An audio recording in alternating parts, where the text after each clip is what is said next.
Graça e paz da parte do Senhor Jesus. Que você receba muito mais mesmo daquilo que você veio buscar nesta noite.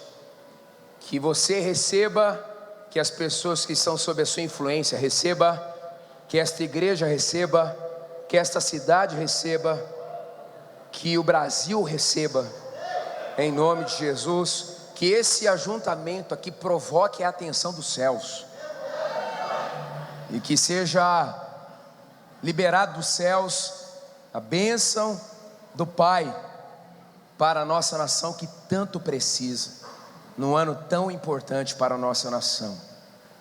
Muito obrigado pelo convite para estar aqui nesses dias, pastor Devanir, pastora Patrícia, equipe. Eu sou contemporâneo dos dois, na Faculdade Teológica Batista de São Paulo, ali em Perdizes. Entrei na turma da Patrícia, e o Devanir era veterano, e a Patrícia, para se livrar do trote, acabou cedendo à paixão, né? E o amor que Devanir teve ao vê-la, eu acho que foi uma paixão forte, né? Primeira vez, ó, é isso aí. Então os dois têm um coração missionário, e teve uma conexão. Os dois filhos especiais de Deus, que Deus deu para eles, uma família linda demais. Quantos são abençoados por esta família? Amém, amém, amém. Eu ministro sobre a vida de vocês, que vocês sejam fecundos, que vocês recebam a bênção de Abraão, que vocês sejam pais de multidões, em nome de Jesus. Muito obrigado pela honra de ministrar. É uma honra, uma responsabilidade no seu lugar, né? Nessa noite, porque Deus lhe confiou esta igreja. Obrigado. Como o Devanir disse, eu sou um dos pastores da igreja da cidade, em São José dos Campos, a minha única igreja. Eu sempre fui dali, tenho 43 anos, sempre fui da igreja da cidade, que antes se chamava Primeira Igreja Batista de São José dos Campos. Nós somos batistas, o nosso nome agora é Igreja da Cidade. Nós temos 17 igrejas. Nós temos, há 20 anos atrás nós éramos 600 pessoas, hoje nós somos 17 mil pessoas, justamente nessa fase da gestão da liderança do pastor Carlito Paes e da sua esposa Leila. A nossa igreja tem 75 anos de existência, mas nesses últimos 20 anos aconteceu uma explosão de realmente o céu tocar-nos de uma forma muito linda. Nós temos 1.400 células, nós temos 150 ministérios, e também auxiliamos 300 igrejas de denominações diversas em um esforço, um movimento que nós chamamos Rede Inspire de Igrejas. E também estamos nessa aliança das igrejas batistas de células. Essa igreja faz parte. Temos amigos para que possamos em unidade ministrar um ao outro. Eu tenho o privilégio de ser pastoreado por um pastor excepcional, um homem de Deus quebrantado, um homem cheio do Espírito Santo, que tem nos levado a esse crescimento. Minha família, boa parte dela é de Presidente Prudente. Em 1970 eles chegaram em São José dos Campos, e a minha mãe, a mais velha, aos poucos foi levando os seus irmãos. Alguns ficaram em Prudente, em São José, outros, a maioria em São Paulo. E amanhã vou estar com ela. Terça-feira agora ela faz 70 anos. Então essa igreja me abençoou, me convidando para o aniversário da minha mãe também. É de Deus, muito bom. Eu teria que vir de qualquer jeito. Deus é muito bom. Deus é muito bom. Eu vou falar um pouquinho da minha família aqui hoje. Você vai me conhecer um pouquinho mais dentro desse contexto. Se você tem a sua Bíblia, pode abri-la em Lucas 15. E antes eu quero fazer uma oração ainda, algumas palavras de conhecimento que eu recebi aqui Eu quero orar em relação a alguns problemas físicos. Quero orar por aqueles que estão hoje com ou alguma fase já sofrendo no aparelho gastrointestinal. Se você está sofrendo alguma coisa, alguma doença no seu aparelho gastrointestinal, no seu estômago, no seu intestino, gostaria que você ficasse em pé, que eu quero fazer uma oração por você. Eu quero orar por aqueles também que passam por enxaqueca, dores de cabeça contínuas, fortes, de diferentes intensidades. Se tem diagnóstico ou não, essa pressão que de vez em quando vem ou constantemente está, pode ficar em pé. Quero orar também por isso. Quero orar também por aqueles que têm problema na bacia e você não consegue ficar muito tempo sentado, ou se fica muito tempo em pé, essa região da bacia te incomoda muito, talvez uma dor intermitente. Você pode estar tratando ou não. Eu gostaria de orar. Se você tem esse problema, pode ficar em pé também. Eu quero também orar por aqueles que têm, aí não é uma enfermidade propriamente dita, mas é um problema que pode gerar enfermidade. Pensamentos dispersos. Veio no meu coração que há pessoas aqui que têm pensamentos dispersos. Você começa a se concentrar, isso pode ficar em pé mesmo. Você começa a se concentrar numa coisa que a pouco a sua mente ela viaja, e isso tem te atrapalhado muito, não só em relação ao aprendizado, mas até talvez em ouvir a voz de Deus. Talvez você começou no culto aqui e completamente imerso, e depois aos poucos a sua voz, a sua mente foi se distanciando, a voz de Deus talvez tenha passado por um processo de ficar fraquinha. Se você tem então pensamentos dispersos, pode ficar em pé também. Isso. Você que ficou sentado, o que você vai fazer? Todos que estão em pé, se você puder, coloque a mão no seu coração para te identificar. Você que ficou sentado, você vai ficar em pé agora, vai olhar para essas pessoas, vai impor as suas mãos, à distância mesmo, ok? E você vai fazer essa oração por elas, juntamente comigo. Todos nós vamos orar.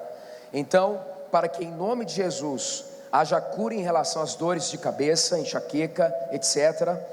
Haja cura no aparelho gastrointestinal, haja cura também na bacia e também, em nome de Jesus, no processo de não conseguir manter os seus pensamentos focados. Vamos orar então?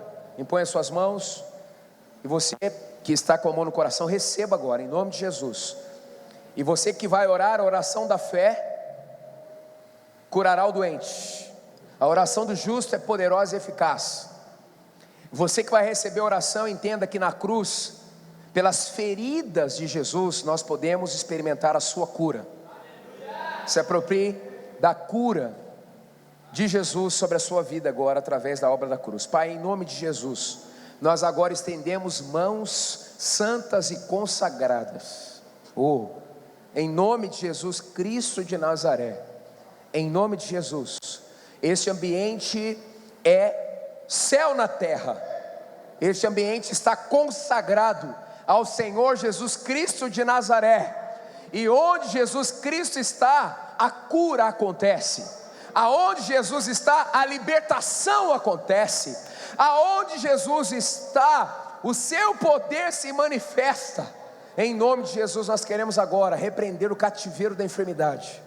Em nome de Jesus, toda enxaqueca, toda doença relacionada a dores de cabeça intensas, intermitentes ou sazonais, agora em nome de Jesus, nós declaramos esta doença por terra. Em nome de Jesus, ministramos cura agora, em nome de Jesus. Também agora oramos por aqueles que sofrem de algum tipo de doença, algum mal no seu aparelho gastrointestinal. Em nome de Jesus te liberamos agora, em nome de Jesus, de toda enfermidade declaramos cura, cura agora no seu aparelho gastrointestinal, em nome de Jesus. Aquele que tem problema na postura, que tem afetado a bacia, nós repreendemos essa enfermidade agora. Ossos, voltem aos seus lugares, em nome de Jesus. Receba saúde agora, em nome de Jesus, Cristo de Nazaré. E também, em nome de Jesus, nós queremos orar por aqueles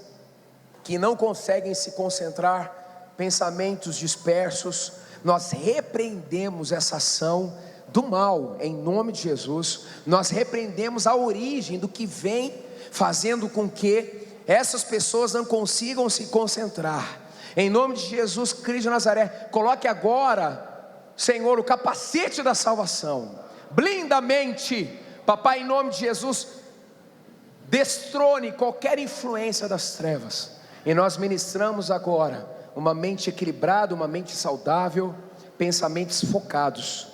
E se há algum outro tipo de enfermidade nesse ambiente, nós declaramos por terra, nós declaramos a cura dos céus agora, em nome do Senhor Jesus Cristo de Nazaré. Se teve alguém que entrou aqui com pânico, doenças ligadas à depressão, receba cura agora, em nome de Jesus Cristo de Nazaré. Pessoas que não conseguem dormir uma noite de sono com qualidade, receba agora a cura, em nome de Jesus. Essa noite será a sua noite, a sua melhor madrugada de sono dos últimos anos. Receba a sua cura, em nome do Senhor Jesus Cristo de Nazaré. E por fim, se você conhece alguém que você ama, que está passando por uma enfermidade, estenda suas mãos. Todos nós que conhecemos, vamos ministrar saúde para essas pessoas.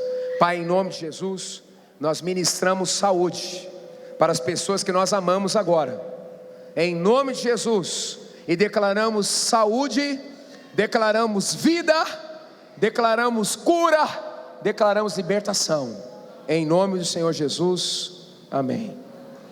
Amém. Amém. Amém. Aleluia. Aleluia. Quero perguntar para aqueles que foi a maior parte aqui do auditório, aqueles que, falar já no passado, sofriam de pensamentos dispersos. Enquanto nós orávamos, você sentiu Deus tocando na sua mente, e agora você já está se vendo diferente, para melhor.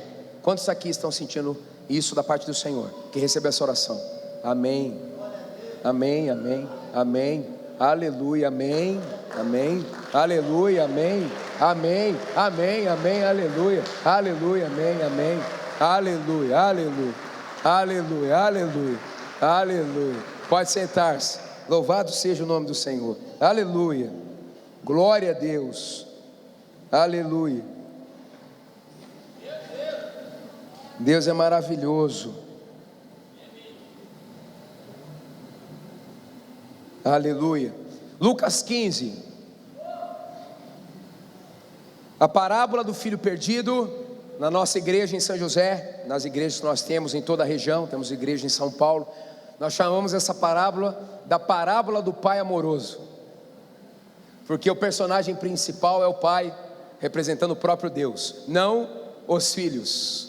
Então, na minha opinião, é a parábola do pai amoroso. Ei, se você entrou aqui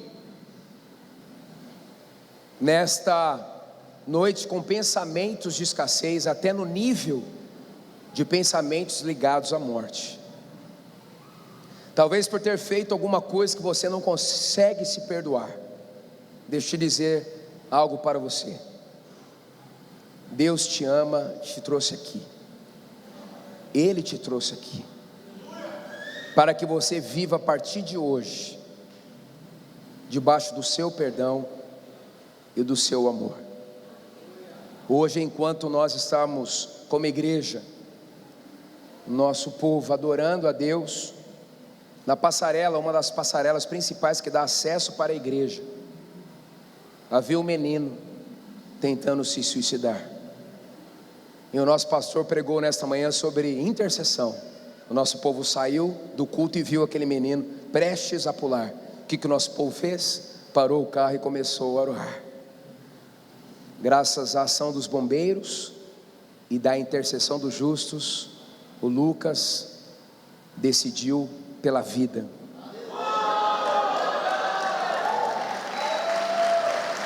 Se você entrou aqui nesta noite com pensamentos de morte, Jesus Cristo certa vez afirmou: eu sou a ressurreição e a vida. Aquele que crê em mim, ainda que morra, viverá. Você vai sair daqui cheio da vida, em nome de Jesus. Então, verso 11, Jesus continuou: um homem tinha 2 filhos, diga assim, 2 filhos.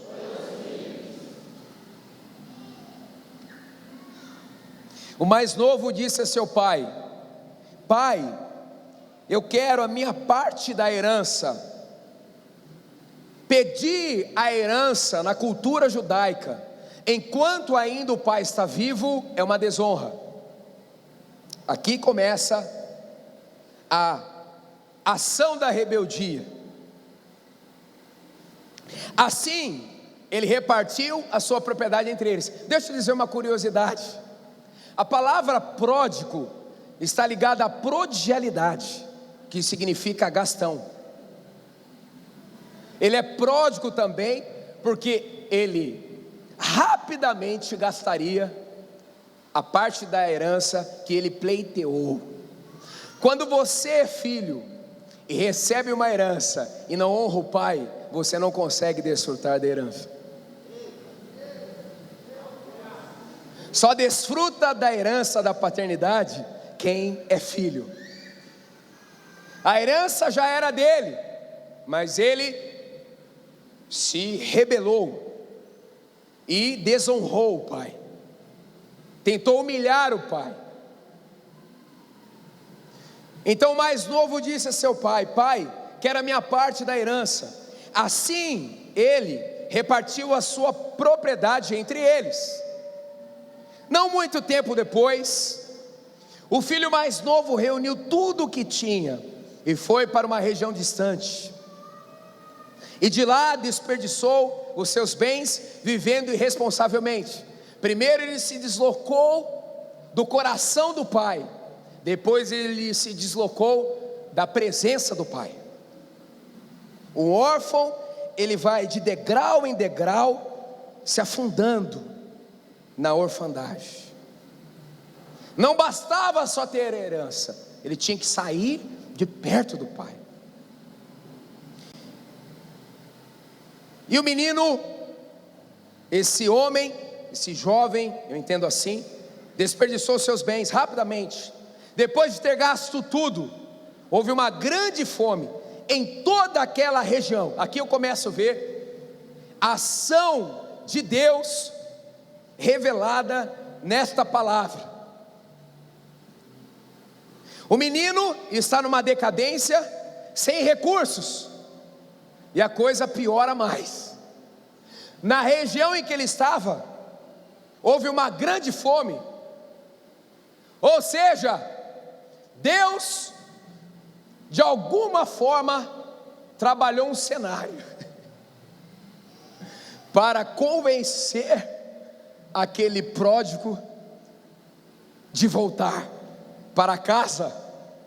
Eu gosto de pensar assim na minha viagem: talvez aquele povo todo perto da onde aquele moço estava passou a ter fome, porque Deus queria tocar no moço. Porque quando Deus nos ama, Ele nos persegue, e Ele nunca desiste de nós.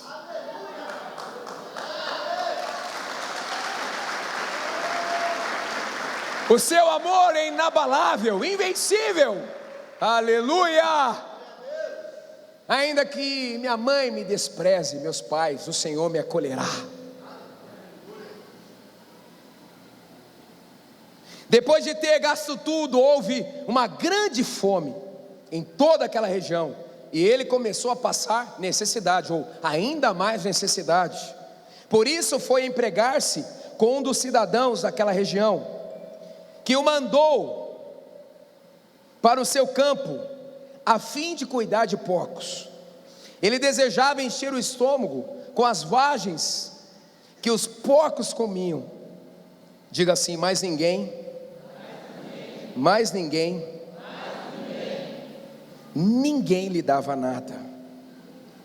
Caindo em si, e aqui começa a volta para casa. Caindo em si, ele disse: quantos empregados de meu? Tem comida de sobra aqui, e eu morrendo de fome. Eu me porei a caminho, e voltarei para o meu, e lhe direi. Está dando certo, não para não. Vou repetir. Eu me porei a caminho, e voltarei para o meu, e lhe direi: pequei contra o céu e contra ti, não sou mais digno de ser chamado teu filho. Trata-me como um dos teus empregados. A seguir, levantou-se e foi para o seu. Estando ainda longe, o viu, e cheio de compaixão, correu para o seu filho, e o abraçou, e o beijou. Nesta noite, se você ainda não conhece, eu quero te apresentar o Deus da Bíblia, que é o Deus também da afetividade. O Deus que abraça e beija. Aleluia.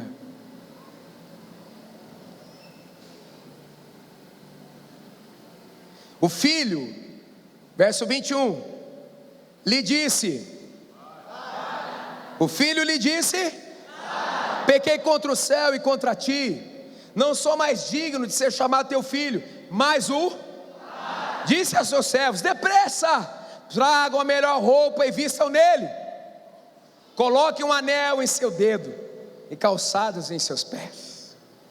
Tragam um novilho gordo e matem-no. Vamos fazer uma festa e alegrar-nos, pois este meu filho estava morto e voltou à vida, estava perdido e foi achado. E começaram a festejar o seu regresso.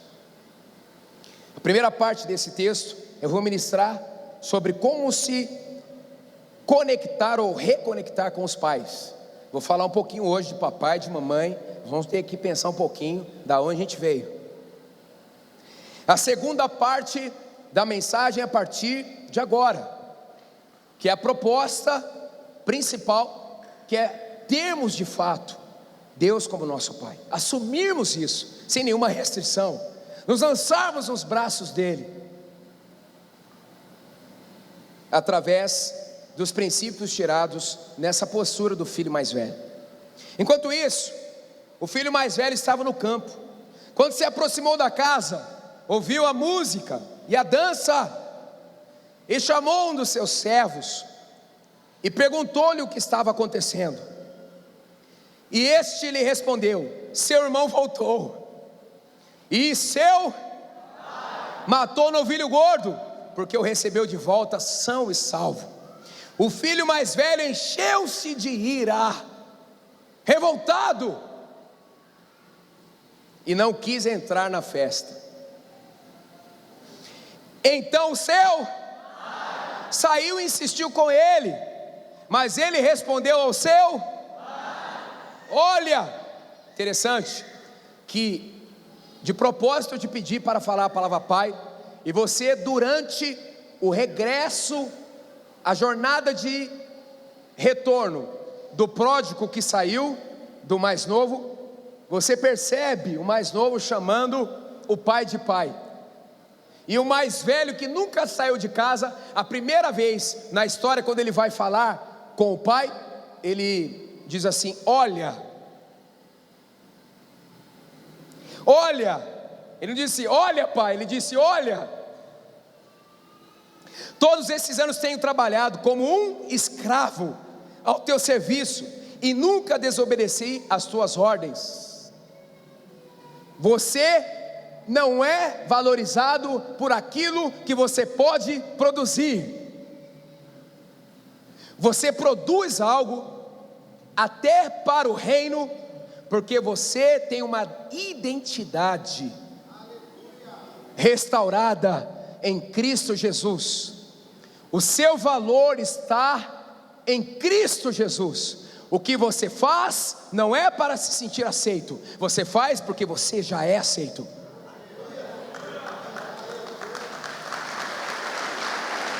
É assim que nós devemos viver e até servir. Todos esses anos tenho trabalhado como escravo ao teu serviço e nunca desobedeci às tuas ordens. Mas tu nunca me deste nem um cabrito para eu festejar com os meus amigos. Mas quando volta para casa esse teu filho, que esbanjou os teus bens com as prostitutas. Detalhe, o texto não diz que o menino, o moço mais novo, gastou o dinheiro com prostitutas.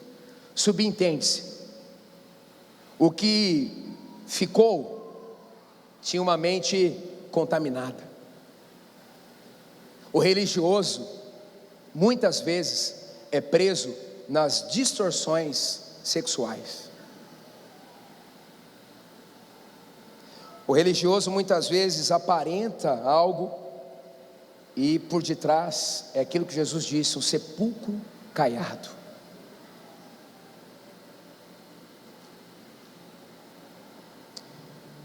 E o Senhor mata um novilho gordo para ele. Disse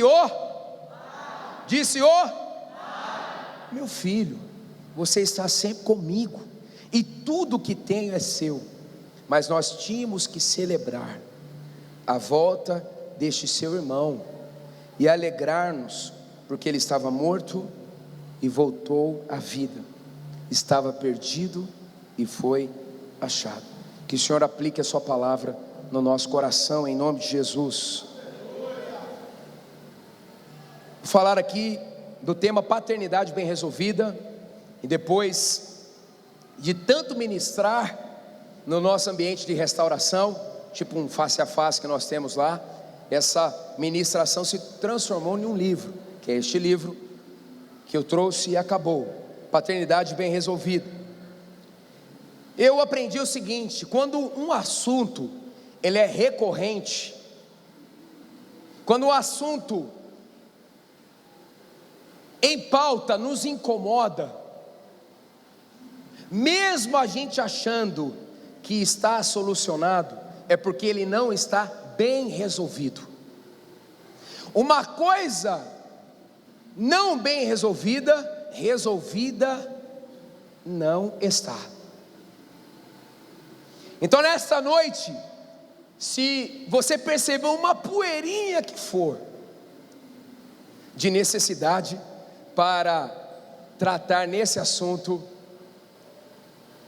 como o pastor ministrou aqui, seja alguém fácil, seja alguém acessível, não perca essa oportunidade.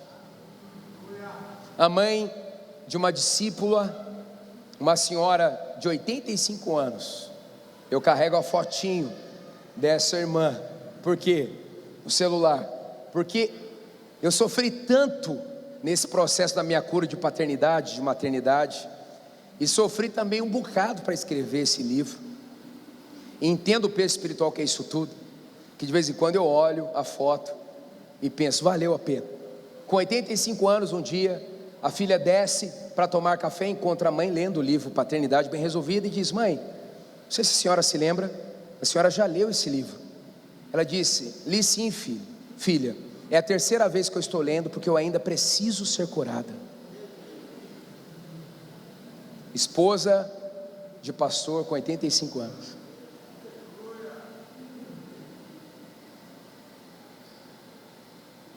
O grande presente de Deus para nós é a sua paternidade, e nada mais vai impedir de você desfrutar disto 100%.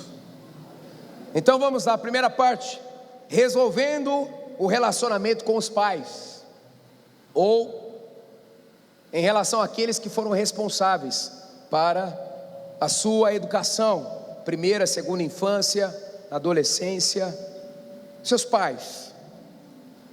O mais novo disse ao pai: pai, eu quero a minha parte da herança. Houve uma ruptura. Eu quero te perguntar nesta noite: você reconhece, se é o seu caso, quais são os reais motivos da desconexão com seus pais?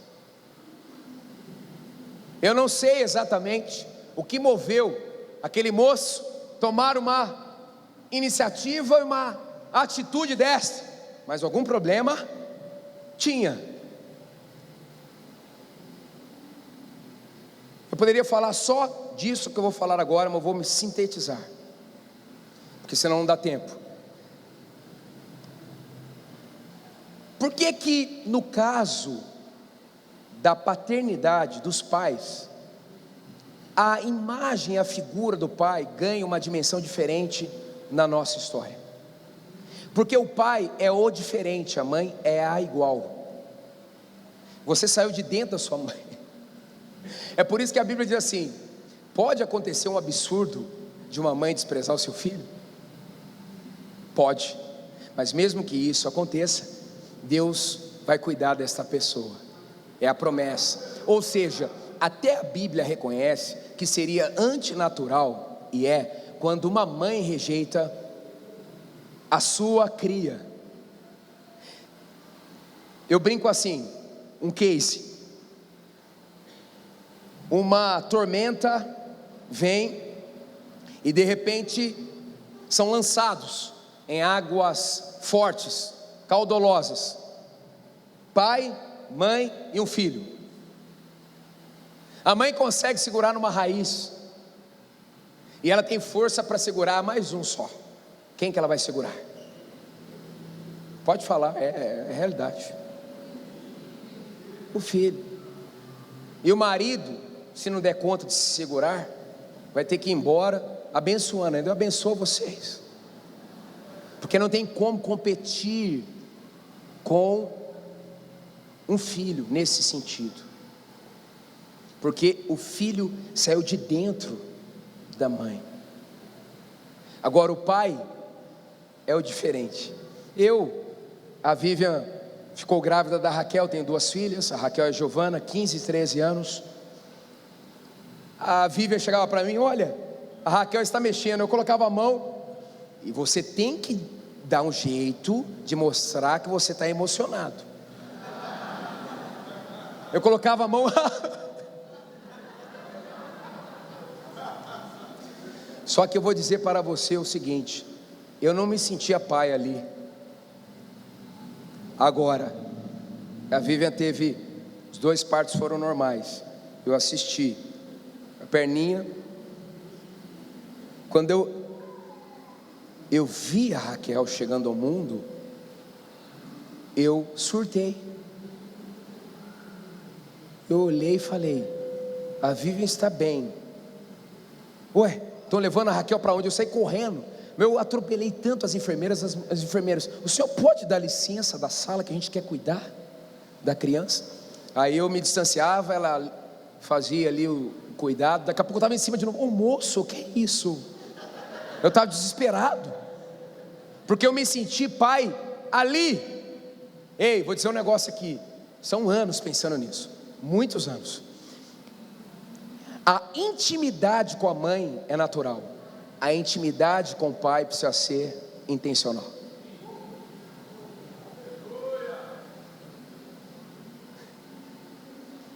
E vou dizer outra coisa que eu aprendi: mãe é mãe, mas pai também é pai. Se você não se entender com o seu pai, você vai ter uma lacuna de orfandade para o resto da vida.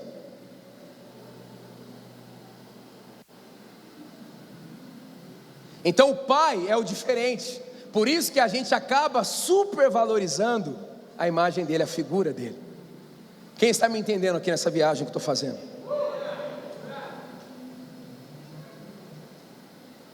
O pai representa a força, a proteção, o sacerdócio. A mãe, a sensibilidade, a geradora, a conexão, a conectiva.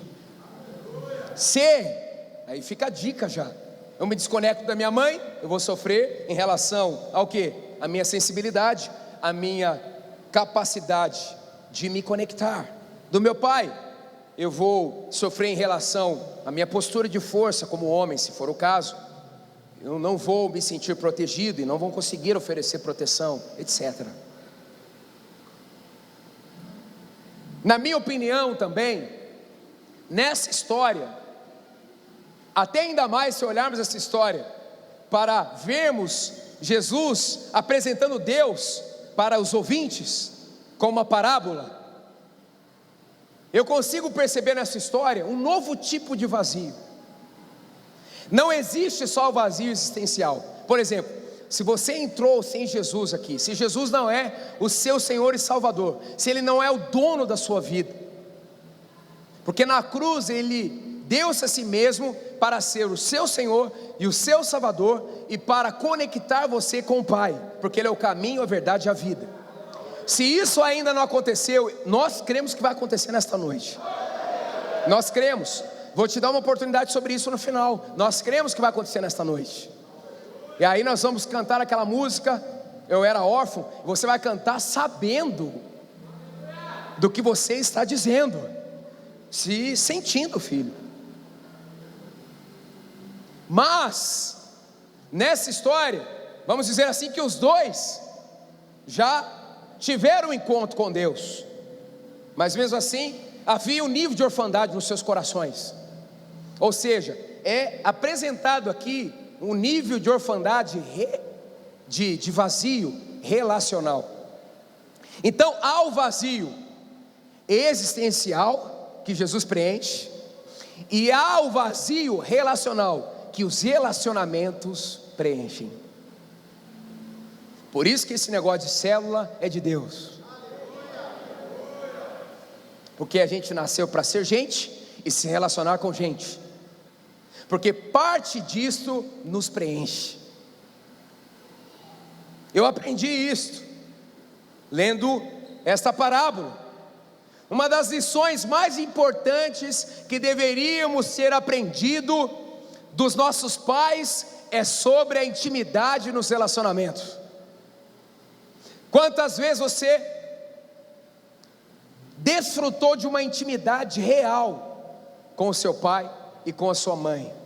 Basicamente, a missão da família se resume em fazer com que os adeptos daquela casa aprendam a serem íntimos,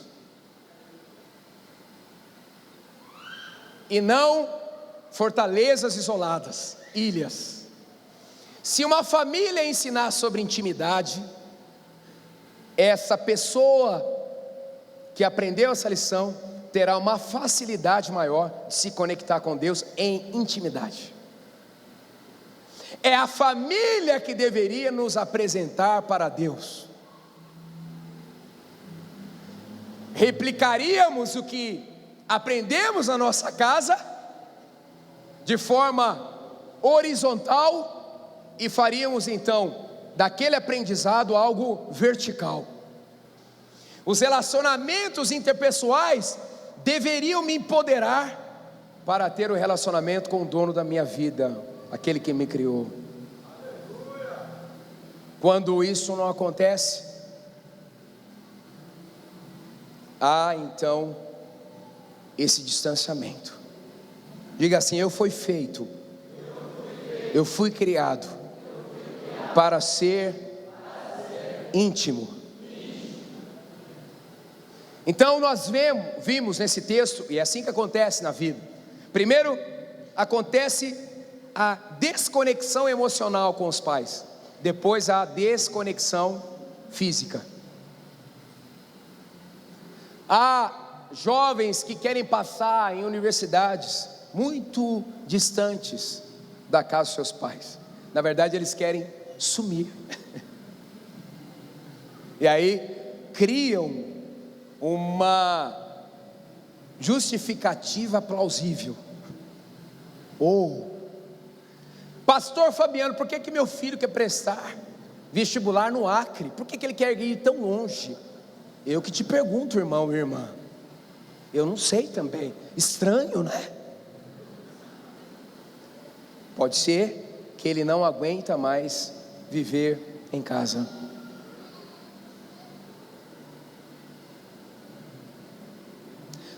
Quantos nesta noite aqui se casaram para sair de casa?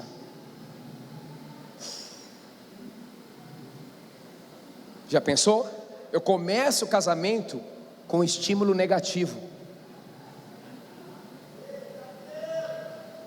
Aliás, se você está machucado e precisa ser tratado, nem sequer namorar você deveria namorar.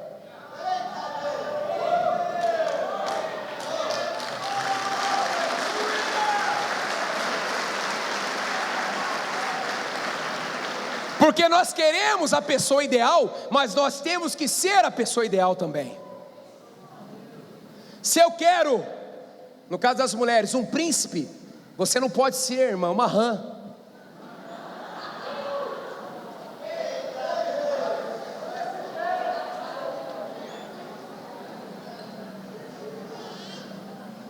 Se você é rapaz, você espera uma princesa, você não pode viver como um sapo.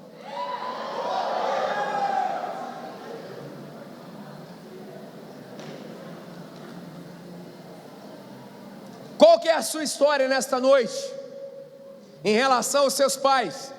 Eu sei do poder dessa ministração. Enquanto estamos falando aqui, Deus está ministrando em você. Eu já vejo gente chorando aqui. Deixa o Espírito Santo te levar até o final. Lembra, sua mente dispersa foi curada. Segundo, reaja contra as disfunções emocionais adquiridas. O distanciamento dos pais causou em você anomalias, disfunções, doenças emocionais.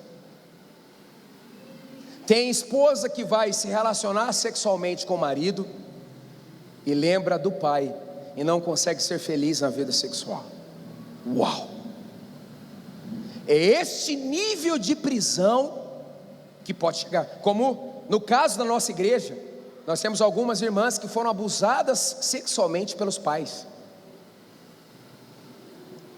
Como que ela vai se entregar para um homem? Uau! Você vai passar por um processo de cura de muitos anos, tá? De muitos anos. Mas Deus cura. São testemunhos lindos que nós temos lá. Certamente você tem testemunhos aqui também. Diz o texto que o menino desperdiçou seus bens e foi num espiral abaixo, piorando, piorando, piorando. Quanto mais distante da casa, pior ele ficava. Quanto mais você fechou seu coração para seu pai, sua mãe, seus irmãos, pior você foi ficando. Não estou dizendo que você não é uma pessoa de caráter, eu estou falando das suas emoções, seu coração. Por exemplo, eu tenho uma tabela. Quando os pais são inexistentes, os filhos se tornam solitários, ou podem se tornar. Quando os pais são separados, os filhos se tornam frágeis, podem se tornar, porque pode acontecer inclusive a lacuna de gênero. A mãe pegar a criança e dizer assim: você não precisa do seu pai. E ela acha que ela vai conseguir ser pai e mãe para aquela criança. Não, ela é só mãe. Pai é pai e mãe é mãe. Se ela for mãe de menino, o agravante é ainda pior, porque só um homem pode ensinar um homem a ser homem.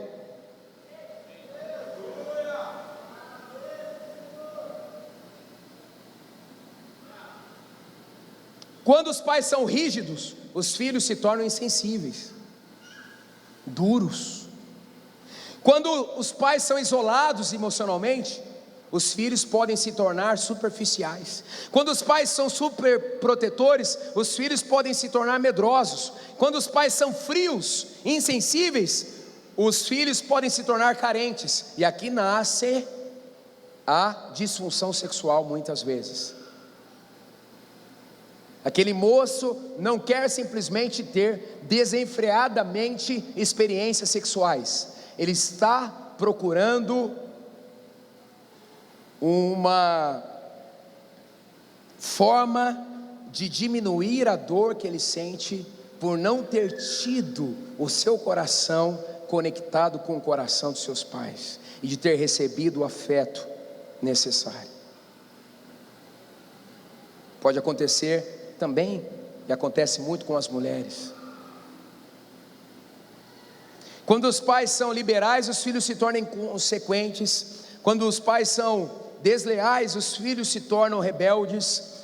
E para colocar toda a disfunção num pacote só, quando os pais são disfuncionais, o meu lar um dia se tornou disfuncional, os filhos passam a ser codependentes. Amanhã vou visitar minha mãe. A minha mãe, há 30 anos, é uma paciente psiquiátrica.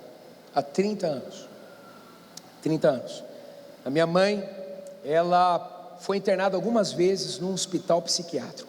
Eu, como pastor, já fui. É uma experiência horrível que eu tive que fazer. Ter que pegar a minha mãe e interná-la no hospital psiquiátrico.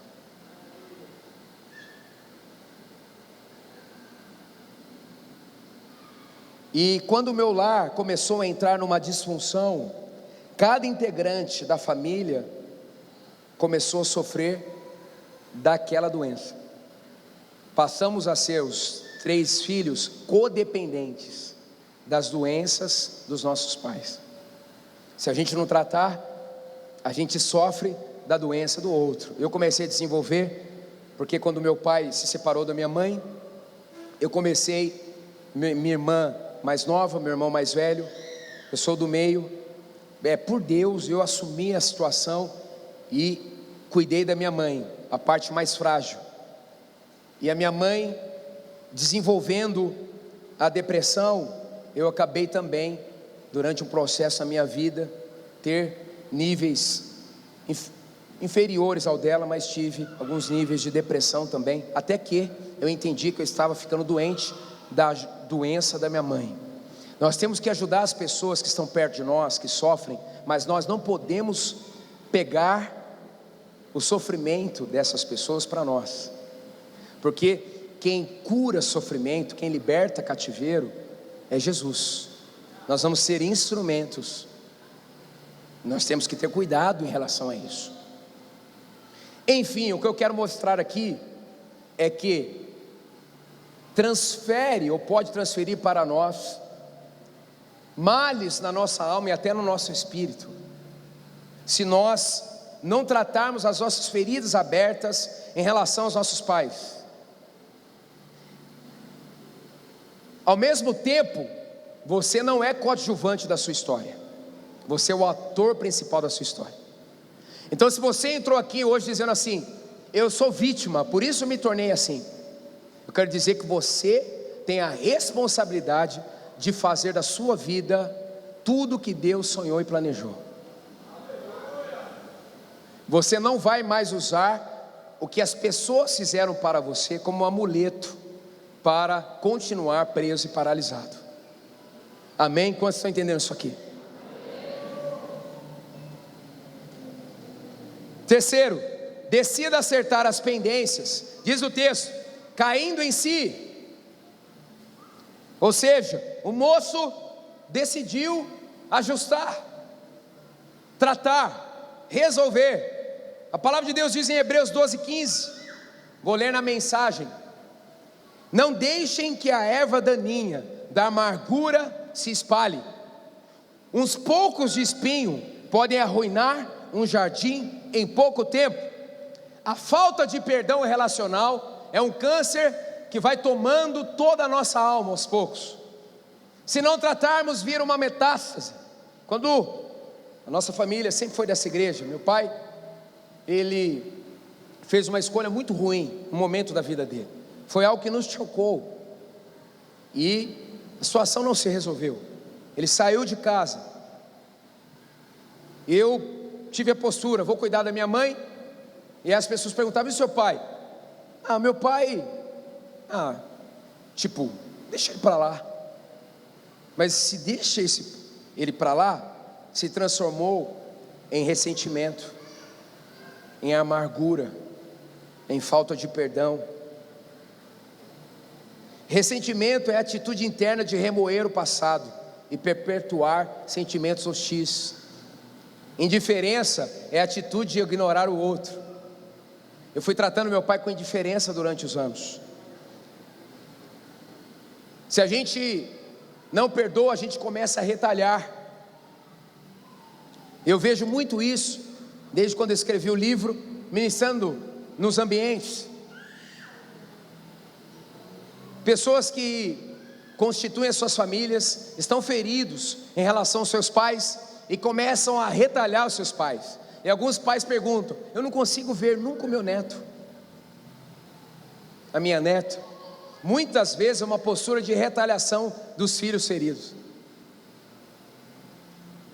A minha esposa perdeu a mãe com 14 anos, ela é filha única. Eu comecei a namorá-la, ela tinha 14 para 15, eu tinha 15 anos. Então acompanhei toda a história. A mãe dela era amiga da minha mãe, e ela é filha de um pai falecido. Ele era nordestino, mas duro, sofreu muito na vida, sem afetividade nenhuma. E eu percebia essa carência grande na Vivian. E aí as netas do seu Antônio chegaram. O pai da Vivian se chamava Senhor Antônio. E o Senhor Antônio se transformou. As crianças faziam o Senhor Antônio de cavalinho, rolava com o Senhor Antônio no chão.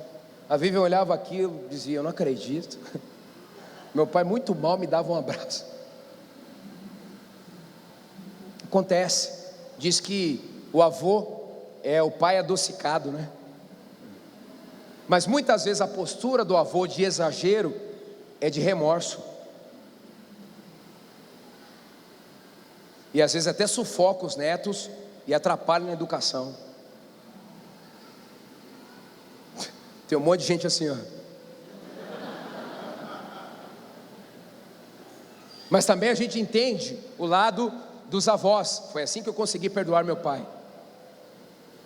A forma como meu pai se deu para uma destruição foi tão grande, que uma hora, não foi de uma hora para outra, uma hora eu percebi: como que será que foi a vida do meu pai? Porque tem que ter alguma resposta para tanta tragédia. E aí percebi que a vida dele foi muito dura, mesmo, em relação ao pai dele inclusive. Ele ficou sozinho, com 5 irmãs, ele é o filho mais novo, e o pai também abandonou sua família. Falei de mim, e você? Como que esse sentimento mal resolvido tem agido na sua vida? No livro eu conto a história da Vanessa. No livro, porque na época eu queria protegê-la, eu troquei o nome, nem me lembro o nome que está agora no livro. É o maior testemunho que eu relato no livro. Depois o restante eu falo da minha própria história. O nome dela é Vanessa. Vanessa hoje é casada com um dos nossos pastores, e que está no Rio de Janeiro. E a Vanessa foi ministrada nessa área quando chegou na nossa igreja, porque a Vanessa, o histórico da Vanessa é o seguinte: o pai dela sacou uma arma e atirou na mãe dela, e a mãe caiu morta no colo dela, e ela tinha 12 anos de idade. E a Vanessa demorou cerca de 15 a 20 anos, mas conseguiu se reencontrar com seu pai. E a Vanessa escreveu um livro pela nossa editora sobre o perdão. Então, provavelmente, um número muito pequeno tem um testemunho tão radical quanto o da Vanessa. Mas, independente do seu nível de ruptura com os seus pais, se você não resolver, mesmo que seja uma coisa pequena, pode crescer e pode parar todo o projeto de Deus para a sua vida. Ok? Fechamos a primeira parte aqui. Eu quero que você faça uma oração comigo, para que Jesus, o Espírito Santo, cure o seu coração, se for necessário, nesta noite. Ore assim, vou falar, você repete: Senhor Jesus, agradeço a Ti pelas coisas boas que recebi de meus pais.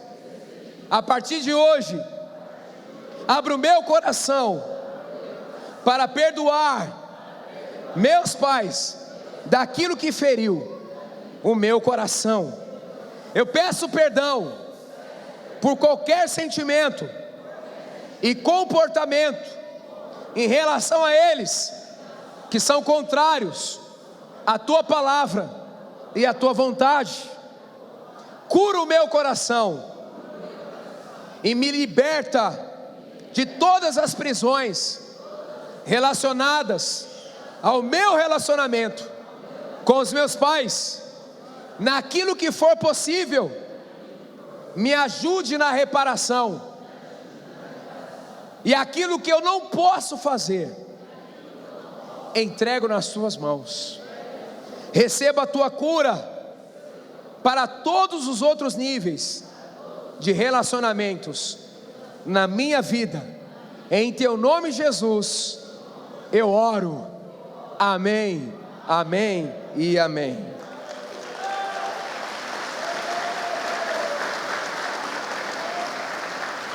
Pastor, o que eu faço depois disso? É o quarto ponto que eu destaco aí. Recomece dentro do possível, daquilo que você pode fazer, o seu relacionamento com seus pais. É a reaproximação. E celebre cada pequeno avanço. E Deus vai te surpreender. Todas as vezes que você opta pelo perdão, você atrai o sobrenatural do Espírito Santo para te capacitar. E o desfecho sempre é além daquilo que você imaginava. O caminho do perdão é o caminho do sobrenatural também. Segunda parte. Por que é importante nós falarmos das desconexões familiares? Por quê? Como eu disse no início, porque se eu não resolver os meus conflitos familiares, vai sobrar para quem? Para Deus.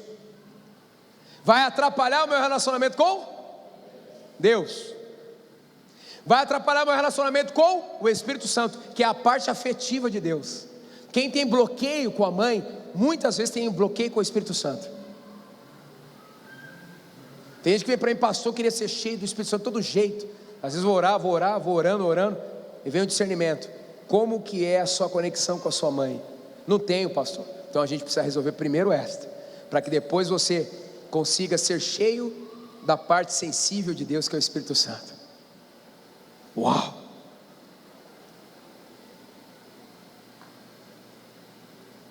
Então, quase inevitavelmente transferimos o conceito que temos dos nossos pais para Deus. Vamos lá. Resolvendo o relacionamento com Deus, para que seja removido qualquer espécie de orfandade do nosso coração, distanciamento. Primeiro, supere a insensibilidade espiritual, a orfandade. E o seu filho mais velho estava no campo, e quando veio e chegou perto de casa, ouviu a música e as danças, e chamando um dos seus servos, perguntou-lhe o que era aquilo. Ou seja, a ferida no coração enrijeceu o coração e traz então uma dificuldade de relacionamento com Deus. Quantos crentes dizem assim, pastor, não consigo ouvir a Deus? Eu sinto muitas vezes que Deus não está perto de mim. Como é isso possível? Tem a ver com, provavelmente, esses bloqueios emocionais, que em nome de Jesus você está recebendo a cura, se for o seu caso, nesta noite. Então, permita que o Espírito Santo arranque toda a insensibilidade. Sabe o que eu tenho visto muitas vezes? Uma pessoa que se dizia tradicionalista, é curada na paternidade, se transforma numa avivalista. Porque aonde o pai está, o céu vem com abundância.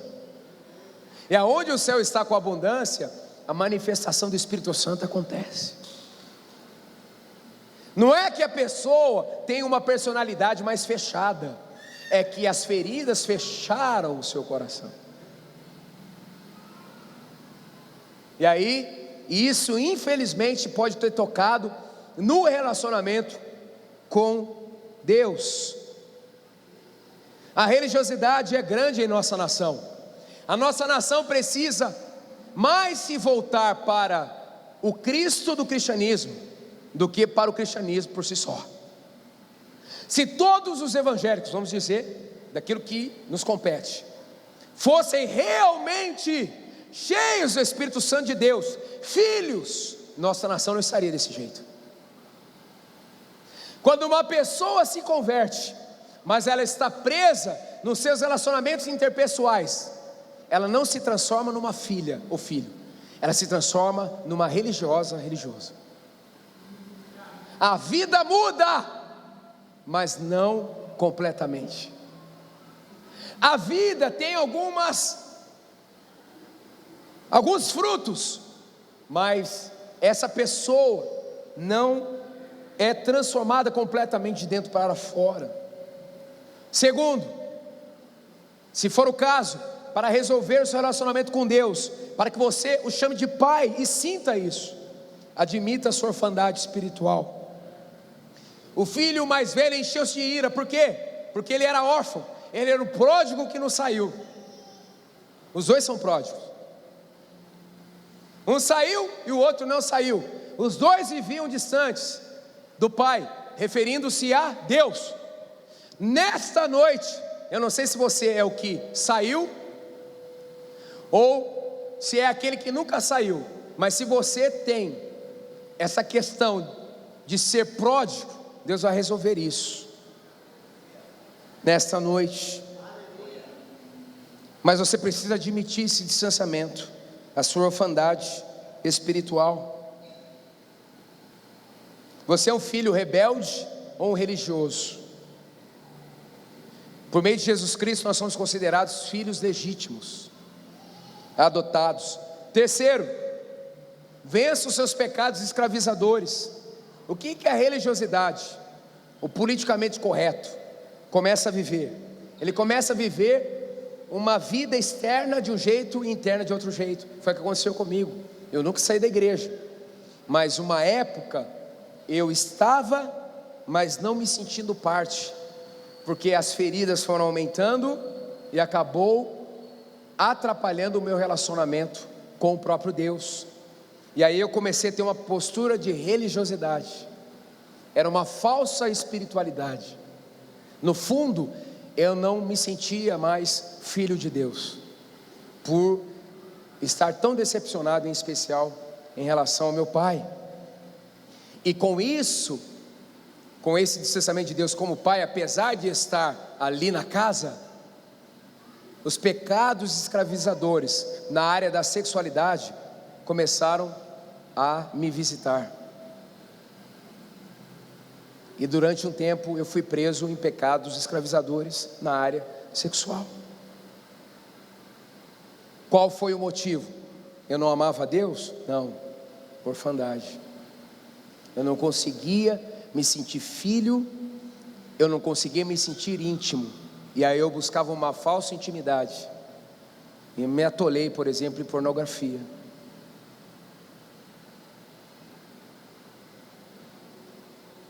Lembra da história? O mais velho disse assim: como é que você vai perdoar esse cara que gastou o dinheiro com prostitutas? A mente do religioso, ela é fétida, ela é podre, ela é maliciosa, ela julga as intenções. Meu Deus. Nosso ministério tem um ministério chamado 30 semanas. São 30 semanas para você tratar a sua alma. Tem vários grupos que a gente ministra. Tem um grupo coletivo e depois tem grupos afins. Um dos grupos é religiosidade. Eu criei esse grupo. A pessoa admite que é religiosa e precisa ser curada disso. Durante 30 semanas ela aprende a se desvencilhar disso.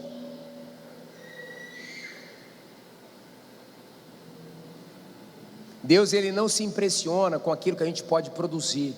Deus se impressiona com o nível de cura do nosso coração, do nível de conexão do nosso coração.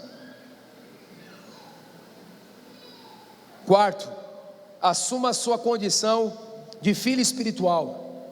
O pai ordenou aos empregados: depressa, tragam a melhor roupa e vistam nele, põe um anel no dedo e sandálias em seus pés. Aí cada coisa, cada objeto tem um significado. As roupas, uma mentalidade nova. Quando a gente entende a paternidade de Deus, a gente ganha uma mentalidade nova, sai a mentalidade de escravidão, de escassez, meu Deus, e entra a mentalidade de abundância. O anel significa que o crédito foi concedido novamente. O anel representava um tipo de um cartão de crédito. O pai disse: olha, você tem acesso novamente aos meus recursos. Aleluia. Quando você se conecta com Deus como pai, a sua oração se transforma numa oração poderosa. Você sabe que você está falando com alguém que tem recursos ilimitados disponíveis para te abençoar. Você chega na casa dele e abre a geladeira, coloca o pé no sofá, você tem intimidade, você é folgado. A minha filha chegou para mim e disse: pai, queria conversar com o senhor pessoalmente. Eu falei: nossa, ficou sério agora? Pai, é bem simples, rápido. Por que o senhor fica ouvindo a minha irmã? Ela fala tanto absurdo na sua cabeça, que ela tem um desejo disso, que ela quer viajar para sei aonde, que ela quer ganhar tal coisa. Pai, por que você não fala para ela parar? Ela viaja muito. Eu olhei para ela e disse: por que será que ela fala essas coisas para mim? Porque o senhor é o pai dela? Então, já te respondi.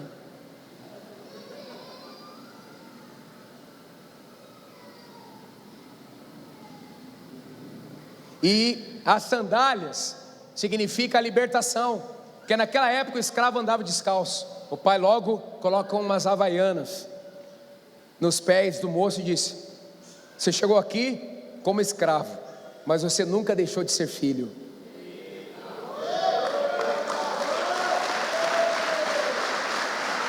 Volte para a sua posição. Volte para a sua posição. E ele fez uma festa. O que representa a festa? Alegria. Eu tenho pedido para Deus derramar a unção da alegria no seu povo. Tenho pedido. Eu quero ver boas gargalhadas nos nossos cultos, nas nossas células. Eu não consigo entender. Você sabe que, vocês que estudaram missões, existe o islâmico xiita, mas existe o crente chato.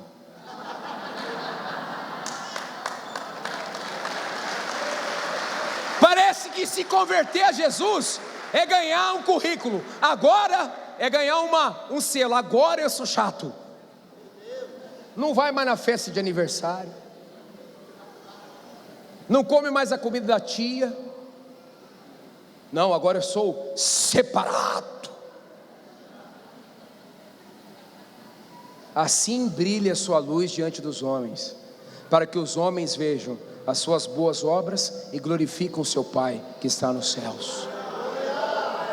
Quando você entrar no ambiente da sua família, você estará levando a paternidade de Deus para lá.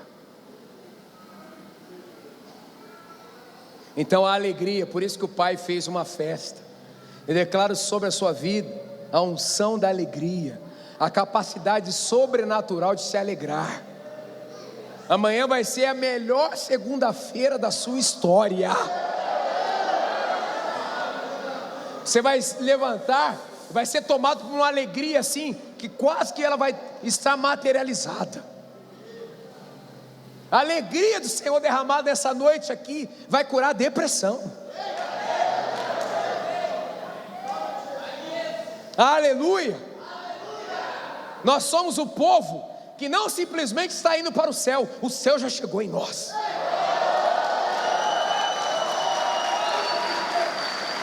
Aleluia! Eu não estou só para ir para as ruas de ouro estão chegando aqui em Tupã. Sou Quemanás. Aleluia! O céu não é o meu lugar simplesmente de destino, é meu lugar de origem. Venha o teu reino, Senhor. Seja feita a tua vontade na terra como ela é feita no céu. Você é o embaixador do céu. Aleluia. E por último, renove diariamente o seu relacionamento com Deus Pai. Chegou a cura? Então você tem que cuidar para nunca mais voltar para a orfandade. Lá na minha igreja tem uma birra com isso aí. 2011 eu escrevi esse livro, liberado pelo meu pastor. Ele disse: Fabiano, precisamos curar a nossa gente, escreve a sua história. Eu tenho assim inúmeras histórias lindas. Por exemplo, a Gessiane me disse: pastor, li o seu livro, recebi cura, eu vou procurar meu pai, ele está em algum lugar nesse Brasil. Chamou a mãe e disse: mãe, eu tenho direito de conhecer meu pai. A mãe: por que você vai mexer nisso? Porque eu quero ter a minha paternidade bem resolvida, até onde eu puder ir. Mãe, eu estou te financiando para que no prazo de 3 meses você encontre meu pai em algum lugar dessa terra. Você não vai fazer mais nada, eu vou te bancar. 3 meses você vai ser um CSI, você vai achar meu pai. E não viaja não, mãe, você tem mais ou menos ideia onde ele está. A mãe já fez aquela cara, tá bom. Achou o homem. Ela achou o homem. A Gessiane foi rápido para lá, abraçou o senhor, que já é um senhor, e disse: eu quero o seu sobrenome, o senhor me dá? Ele olhou e disse: o cartório ainda está aberto.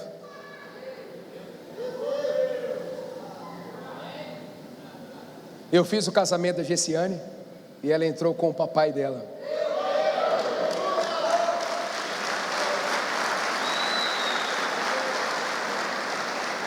E como Deus é surpreendente, Deus é mega blaster,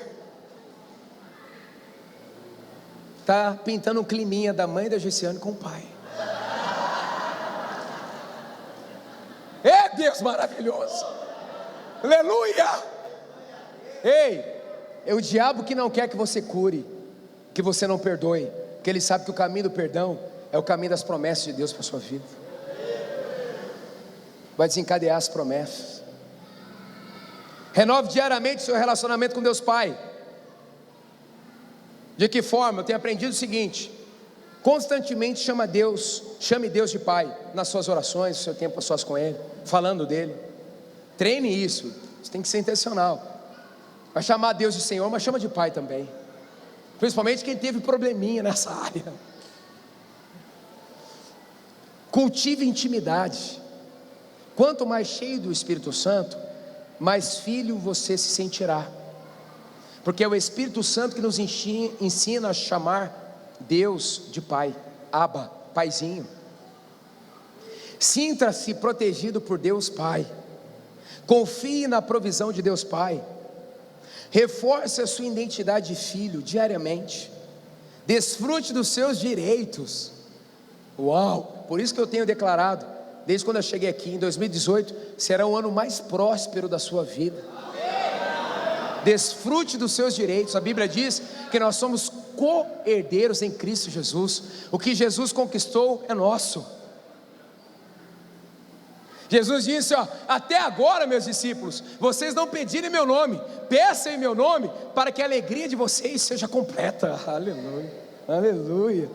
Peçam e vocês vão receber, no meu nome. Você é filho de papai. Nunca se sinta só. Siga o exemplo de Jesus. No livro eu explico qual foi a principal maneira que Jesus demonstrou que deveria ser a nossa forma de relacionar com Deus, como pai. O próprio pai diz: esse é o meu filho amado.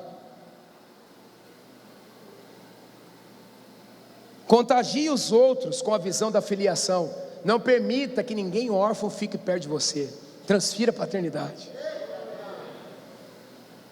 Não deixe nenhum discípulo órfão. Sabe por quê? Porque o órfão, pastor Devanir, uma hora ou outra ele trai. Por isso que no corpo de Cristo a orfandade traz muita contaminação. Então o órfão precisa ser curado rapidamente. Porque às vezes ele se sente órfão, não é curado, e ele vai crescendo na sua liderança dentro da igreja, e a gente vai confiando coisas, mas ele tem um coração selvagem, coração autônomo, ele não foi curado. E aí quando ele ganhar uma evidência, a orfandade vai cobrar um preço. E aí que acontece e que aconteceu muitas divisões na igreja evangélica brasileira. Um órfão na plataforma cria partidarismos, cria adeptos pessoais. Tem que tomar cuidado em relação a isso. E seja sensível à ação do Espírito Santo. Vamos ficar em pé.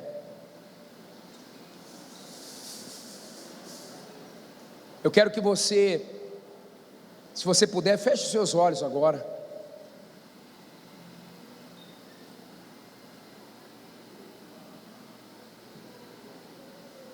E eu quero te dar uma oportunidade. A primeira oportunidade é a seguinte.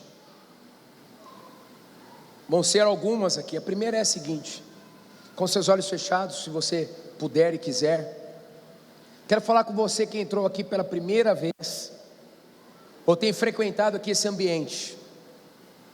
Só é possível experimentar a paternidade de Deus da seguinte forma. João 1,12, o evangelista João escreveu: contudo, aos que o receberam, quem é esse o? Jesus. Aos que o receberam, aos que creram em seu nome, deu-lhes o direito de se tornarem filhos de Deus. Você quer hoje sair do status de criatura para filho de Deus e desfrutar a partir de hoje, não só de um Deus distante, ou não só de um Deus que o brasileiro costuma dizer, principalmente quando a situação aperta: Deus é Pai.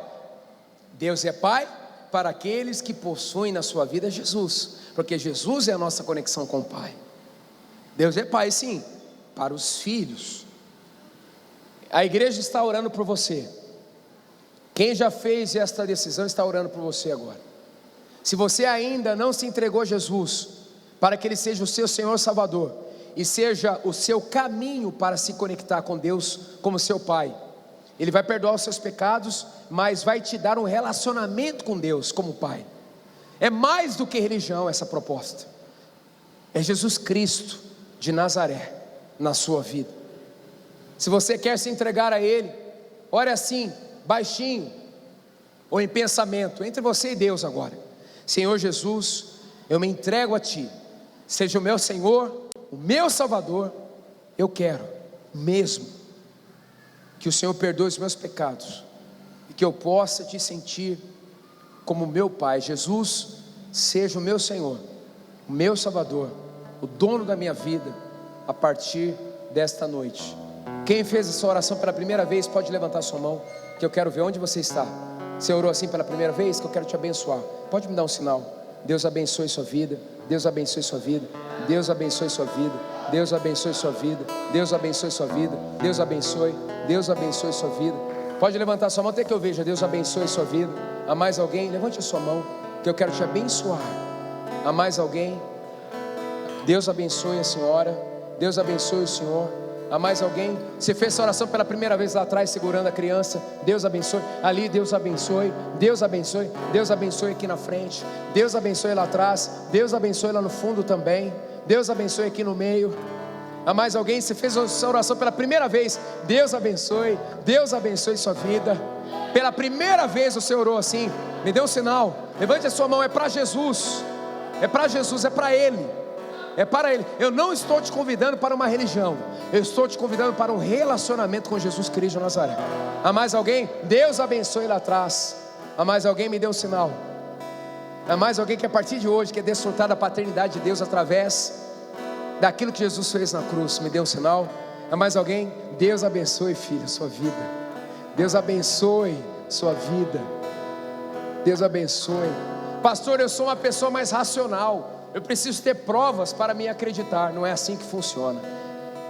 A Bíblia nos ensina que primeiro nós acreditamos e cremos em Jesus, para depois experimentarmos as suas verdades.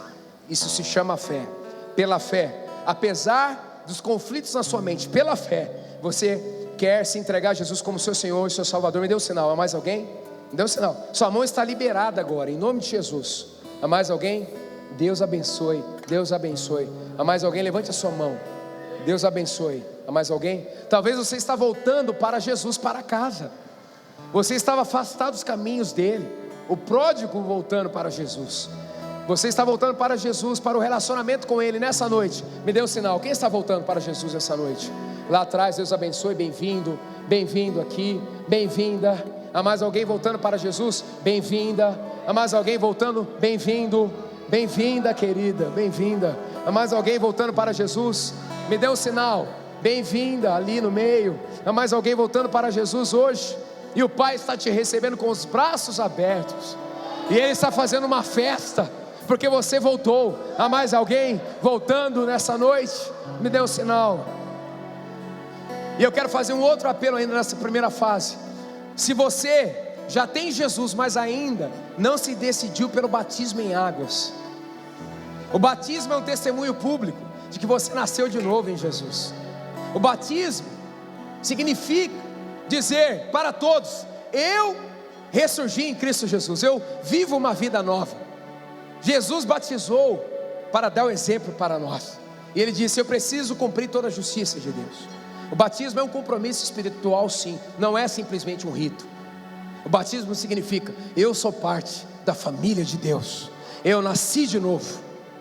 Se você já frequenta essa igreja, ou uma igreja evangélica, mas nunca se batizou em águas, e quer se batizar, decide hoje: eu vou me batizar, eu vou entrar no processo, eu vou me batizar. Me dê um sinal, levante sua mão. Quem quer resolver isso? Você vai se batizar, você vai se batizar. Há mais alguém? Você vai se batizar. Pode levantar sua mão até que eu veja. Já tem Jesus, mas ainda não se batizou em águas. Me dê um sinal. Há mais alguém? Deus abençoe lá atrás. Você vai se batizar. Há mais alguém? Você vai se batizar. Você vai se batizar. Aleluia, aleluia, aleluia. Você que levantou sua mão para um desses 3 convites, vem aqui na frente rapidamente. Você já levantou a mão? Eu não quero te constranger, eu quero orar por você aqui, rapidamente, lá atrás, lá, você que fez a oração pela primeira vez, você que está se reconciliando, voltando, você que levantou a mão para se batizar, pode chegar. Se você é amigo dessa pessoa que levantou a mão, traz essa pessoa aqui na frente, pode chegar. Todos vocês podem chegar aqui. Pode chegar, isso, pode chegar. Ali atrás, pode chegar. Aqui, lá atrás, aquele moço que se levantou sua mão dizendo que quer se batizar, pode chegar aqui. Isso. Os que fizeram a oração pela primeira vez, se entregando a Jesus, os que estão se reconciliando com Jesus, os que estão se decidindo pelo batismo, amém, aleluia.